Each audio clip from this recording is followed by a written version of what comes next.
আচ্ছা, Hornet two আর NX200 এইটার আরেকটা বেসিক ডিফারেন্স, ইনফ্যাক্ট আর ছোট্ট দুইটা ডিফারেন্স দেখাই। একটা ডিফারেন্স আসলে ডিফারেন্সের মধ্যে পড়ে না, সেটা হচ্ছে প্রথমে হর্নেট টুতে দেখেন এটাতে সিকেপি বা ক্রাঙ্ক শাফট পজিশন সেন্সর, এটা কিন্তু ভেতরের দিকে। দেখেন এখানে কোনো সেন্সর দেখা যাচ্ছে না, এটা হচ্ছে ভেতরের দিকে। আর NX200-এ দেখেন এটা হচ্ছে বাইরের দিকে।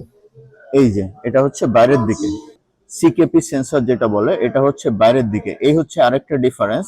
আরেকটা ব্যাপার হচ্ছে ম্যাগনেট কোর এটাতে একটু বাড়ানো হয়েছে, যে কারণে এটার হেডল্যাম্পের আলো হর্নেট টু থেকে আর একটু বেটার হবে, যে কারণে ম্যাগনেট কোরটা বাড়ানো হয়েছে। মানে ইঞ্জিনের এই সাইডটাতে এটা কিন্তু একটু চেঞ্জ আছে, এটা অনেক মেজর চেঞ্জ না, এটা অল্প একটা চেঞ্জ। আর একটা ব্যাপার হচ্ছে ছোট্ট একটা চেঞ্জ আছে দেখায়, সেটা হচ্ছে হর্নেট টুতে এই যে রিয়ার সাইড প্যানেলে এইখানে দেখেন একটু উইন্ডের জন্য একটু ফাঁকা জায়গা আছে এখানে, এই একটা জিনিস।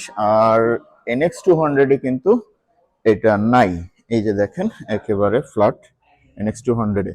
সো এই হচ্ছে আর ছোট্ট দুইটা ডিফারেন্স, ইনফ্যাক্ট অনেক বড় ডিফারেন্স সেটা না, বাট একটা জিনিস হচ্ছে ইঞ্জিনের স্লাইড ডিফারেন্স আছে, একেবারে স্লাইড ডিফারেন্স, অনেক মেজর ডিফারেন্স না। সো বলতে পারেন যে it's the same engine NX200 আর হর্নেট টুতে, বাট স্লাইড ডিফারেন্স আছে। সো অনেকে চিন্তা করতে পারেন যে হ্যাঁ ডিফারেন্ট ইঞ্জিন, আবার অনেকে চিন্তা করতে পারেন যে সেম ইঞ্জিন। আমার মনে হয় যে বোথ আর কারেক্ট।